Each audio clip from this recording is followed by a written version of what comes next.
മാസപ്പടി വിവാദം വലിയ രീതിയിൽ അതിന്റെ കുരുക്ക് വീണ വിജയനാണെങ്കിലും മുഖ്യമന്ത്രിക്കാണെങ്കിലും ഒക്കെ മുറുകുന്ന ഒരു സാഹചര്യമുണ്ട്. കഴിഞ്ഞ ദിവസം ഷോൺ ജോർജ് കോർപ്പറേറ്റ് മന്ത്രാലയത്തിന് ചില വ്യക്തമായിട്ടുള്ള തെളിവുകൾ നൽകിക്കൊണ്ടുള്ള ഒരു പരാതി അയച്ച ഒരു സാഹചര്യമുണ്ട്. മാസപ്പടിക്ക് പുറമെ വീണ വിജയന് CMRL കമ്പനി ഉടമകളായിട്ടുള്ള അല്ലെങ്കിൽ അവർ ഡയറക്ടർമാരായിട്ടുള്ള ഒരു ബാങ്കിംഗ് ഇതര സ്ഥാപനം വായ്പ നൽകി എന്നുള്ളതായിരുന്നു ഇന്നലെ പുറത്തു വന്ന ഏറ്റവും പ്രധാനപ്പെട്ട ഒരു വിവരം. അതായത് 77 ലക്ഷം രൂപ വീണ വിജയന്റെ എക്സലോജി കമ്പനിക്ക് ഈടില്ലാത്ത വായ്പയായിട്ട് ഈ പറയുന്ന CMRLന്റെ ഉടമകൾ ഡയറക്ടർമാരായ നോൺ ബാങ്കിംഗ് ഫിനാൻഷ്യൽ കമ്പനി നൽകിയിട്ടുണ്ട്. ഇത് സംബന്ധിച്ചുള്ള തെളിവുകൾ അടക്കമാണ്, അതിന്റെ രേഖകൾ അടക്കമാണ് ഷോൺ ജോർജ് നിലവിൽ കോർപ്പറേറ്റ് മന്ത്രാലയത്തെ സമീപിച്ചിരിക്കുന്നത്. ഷോൺ ജോർജ് നേരത്തെ തന്നെ ഹൈക്കോടതിയിൽ ഒരു ഹർജി നൽകിയിരുന്നു. അതായത് ഈ മാസപ്പടി വിവാദത്തിൽ വീണ വിജയൻ ഉൾപ്പെടെയുള്ള രാഷ്ട്രീയ നേതാക്കൾക്കെതിരെ സമഗ്രമായിട്ടുള്ള ഒരു അന്വേഷണം, അതായത് സീരിയസ് ഫ്രോഡ് ഇൻവെസ്റ്റിഗേഷൻ ഏജൻസി അന്വേഷണം ഏറ്റെടുക്കണമെന്ന് ആവശ്യപ്പെട്ടുകൊണ്ടുള്ളതായിരുന്നു ഹർജി. ആ ഹർജിയിൽ നിലവിൽ ഹൈക്കോടതി കേന്ദ്ര സർക്കാരിനോട് ചില കാര്യങ്ങളിൽ വ്യക്തത തേടിയിട്ടുണ്ട്. അതായത് കേന്ദ്രം കഴിഞ്ഞ തവണ കോടതി അറിയിച്ചിട്ടുള്ളത് നിലവിൽ കോർപ്പറേറ്റ് മന്ത്രാലയത്തിന്റെ ഒരു അന്വേഷണം നടക്കുന്നുണ്ടെന്നാണ്. ഈ അന്വേഷണത്തിന്റെ ഉത്തരവിന്റെ പകർപ്പ് നിലവിൽ ഹൈക്കോടതി single bench ജഡ്ജിയായിട്ടുള്ള justice Devan Ramachandran തേടിയിരിക്കുകയാണ്. ആ പകർപ്പ് ഹൈക്കോടതി ഇന്ന് പരിശോധിക്കും. മാത്രമല്ല കഴിഞ്ഞ ദിവസം ഹൈക്കോടതിയിൽ തന്നെ ഒരു ഉപഹർജി കൂടി ഷോൺ ജോർജ് നൽകുകയും ചെയ്തിട്ടുണ്ട്. അതായത് ഈ കോർപ്പറേറ്റ് മന്ത്രാലയത്തിന്റെ അന്വേഷണം അത് റദ്ദാക്കണം, സീരിയസ് ഫ്രോഡ് ഇൻവെസ്റ്റിഗേഷൻ ഏജൻസി തന്നെ അന്വേഷണം നടത്തണം, എങ്കിൽ മാത്രമേ CBIക്കാണെങ്കിലും ഒപ്പം തന്നെ എൻഫോഴ്സ്മെന്റ് ഡയറക്ടറേറ്റ് ഉൾപ്പെടെയുള്ള കേന്ദ്ര ഏജൻസികൾക്ക് ഈ അന്വേഷണമായിട്ട് മുന്നോട്ട് പോകാൻ സാധിക്കും. മാത്രവുമല്ല ഈ കമ്പനി നിയമങ്ങളുമായി ബന്ധപ്പെട്ട് അല്ലെങ്കിൽ ആ ഒരു അന്വേഷണ പരിധി മാത്രമേ കോർപ്പറേറ്റ് മന്ത്രാലയത്തിന്റെ നിലവിലെ അന്വേഷണത്തിന് സാധിക്കത്തുള്ളൂ.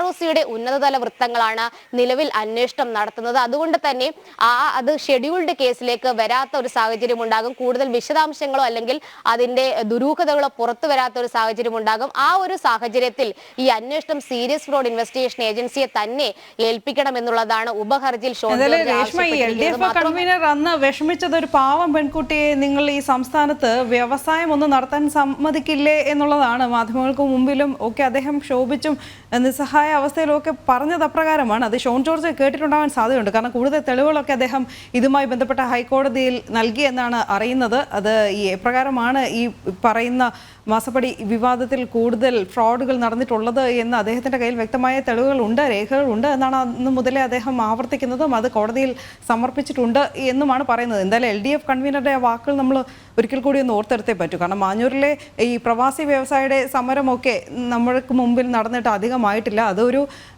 ഈ പലതിൽ ഒരു 10,000-കണക്കിന് കാര്യങ്ങളിൽ ഒന്ന് മാത്രമായിട്ട് കണക്കിലാക്കാം. ഇനി കിറ്റെക്സ് ഒക്കെ അതുൾപ്പെടെയുള്ളവ കേരളം എപ്രകാരം വിട്ടത് എന്ന് നമ്മൾ ഓർത്തിരിക്കുന്നുണ്ടാവുമല്ലോ.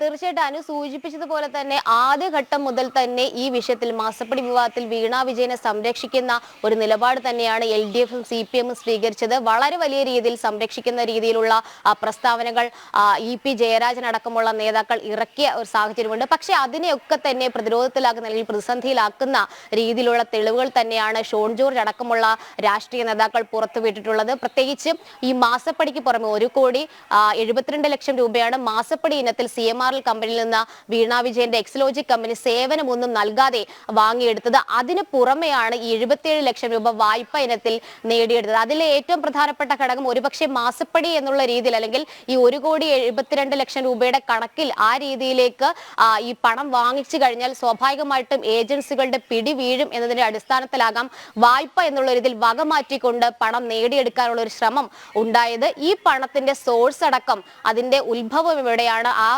പണം ഏതൊക്കെ രീതിയിൽ ചെലവഴിച്ചു തുടങ്ങിയ കാര്യങ്ങളൊക്കെ തന്നെ വ്യക്തമാകേണ്ടതുണ്ട്. മാത്രമല്ല ഈ സാധാരണഗതിയിൽ വായ്പ എവിടെ നിന്ന് വാങ്ങിച്ചാലും ആ വാങ്ങിക്കുന്ന സ്ഥാപനത്തിന്റെ ഓഡിറ്റിലാണെങ്കിലും കൊടുക്കുന്ന സ്ഥാപനത്തിന്റെ ഓഡിറ്റിലാണെങ്കിലും ആ റിപ്പോർട്ടുകളിൽ അത് പരാമർശം നടത്തേണ്ടതുണ്ട്. പക്ഷെ ഇതൊന്നും തന്നെ ഈ 77 ലക്ഷത്തിന്റെ ഈ കണക്ക് ഒരു ഓഡിറ്റ് റിപ്പോർട്ടിലും ഉൾപ്പെട്ടിട്ടില്ല എന്നുള്ളതാണ് ഏറ്റവും സംശയം വർദ്ധിപ്പിക്കുന്ന ഒരു സാഹചര്യം. എന്തായാലും ഇക്കാര്യത്തിൽ സമഗ്രമായിട്ടുള്ള ഒരു അന്വേഷണം നടത്തണമെങ്കിൽ സീരിയസ് ഫ്രോഡ് ഇൻവെസ്റ്റിഗേഷൻ ഏജൻസി തന്നെ ഇടപെടണം എന്നുള്ളൊരു നിലപാടിൽ ഉറച്ചു നിൽക്കുക സമീപിക്കുകയാണ് ഷോൺ ജോർജ്. അതിന്റെ അടിസ്ഥാനത്തിലാണ് അദ്ദേഹം മന്ത്രിതലത്തിൽ, അതായത് കോർപ്പറേറ്റ് മന്ത്രാലയത്തെ സമീപിച്ചുകൊണ്ട് തെളിവുകൾ ഹാജരാക്കിയിട്ടുള്ളത്. ഒപ്പം തന്നെ ഹൈക്കോടതിയിൽ ഒരു റിട്ട് ഹർജി നൽകിക്കൊണ്ട് ഇടപെടൽ ആവശ്യപ്പെട്ട് മുന്നോട്ട് വന്നിട്ടുള്ളത്. എന്നാൽ ഇക്കാര്യത്തിൽ ഹൈക്കോടതി എന്ത് നിലപാട് സ്വീകരിക്കും എന്നുള്ളതാണ് ഇനി നോക്കിക്കാണേണ്ടത്. ഒപ്പം തന്നെ നിലവിൽ ROC ഉന്നതതല വൃത്തങ്ങളുടെ അന്വേഷണം മുന്നോട്ട് പോവുകയാണ്. നേരത്തെ നമുക്കറിയാം ഈ ROCയുടെ പ്രാഥമിക റിപ്പോർട്ട് വന്ന ഒരു സാഹചര്യം ഉണ്ടായിരുന്നു. അതിലടക്കം ഗുരുതരമായിട്ടുള്ള ക്രമക്കേടുകൾ വീണ വിജയന്റെ എക്സലോജിക് കമ്പനി നടത്തിയിട്ടുണ്ട്.